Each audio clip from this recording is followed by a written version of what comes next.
महाराष्ट्र माझा 24 digital news channel. स्क्रीनवरला हा video पहा.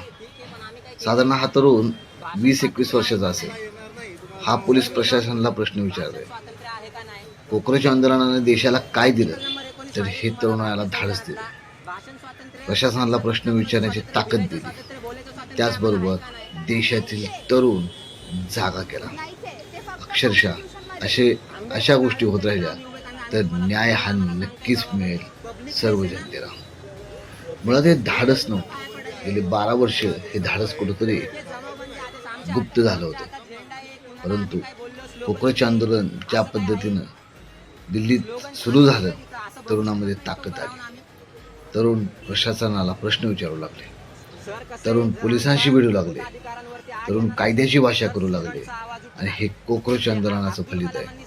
नक्कीच कोकराच आंदोलनाने देशाला मोठी दिशा आणि ऊर्जा दिली असं म्हणता येईल.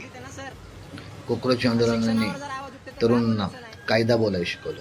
कोकराच आंदोलनाने मोदी शहा यांची जुलुमगिरी झुगारायला शिकवली. कोकराच आंदोलन यशस्वी झालं असंच या निमित्तानं म्हणता येईल. अभिजित दिपके या मराठमोळ्या तरुणाचं हे यश नक्कीच कौतुकास्पद आहे. तुम्हाला इथं थांबता येणार नाही आहे, ठीक आहे, पण आम्ही काय केलंय का? भाषण स्वातंत्र्य आहे का थांबता नाही? येणार नाही तुम्हाला. सर मी लॉ करतोय. भाषण स्वातंत्र्य आहे का नाही? आर्टिकल नंबर 19 माहिती आहे तुम्हाला भारतीय संविधानातला? भाषण स्वातंत्र्य, कुठेही संघटना बनवायचं स्वातंत्र्य, फिरायचं स्वातंत्र्य, बोलायचं स्वातंत्र्य आम्हाला आहे का नाही? नाही ते फक्त कॉन्स्टिट्यूशन मध्ये. आंबेडकर गार्डनच्या इथं आम्ही उभे आहेत. तुम्ही आम्हाला सांगताय जमावबंदी पब्लिक प्लेस आहे ना? पब्लिक प्लेस विरोधीचं पाय पडायचे. जमावबंदी आदेश चालू आहे. ठीक आहे, जमावबंदी आदेश आमच्या हातात झेंडा आहे. कुणाला आम्ही काय बोललो, स्लोगन्स दिले असं काय आहे?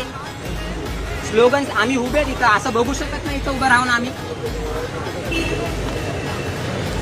सर कसं आहे, जर आमच्या मूलभूत अधिकारांवरती आड येणार असेल तर स्टुडंटचा आवाज उठणार. हे अब्दुल कलामांनी सांगितलेलं आहे की इथं सगळ्यात मोठी जर कोणची मेजर पॉवर आहे तर ती आम्ही आहे. शिक्षणामुळे आज तुम्ही वर्धित आहे ना सर.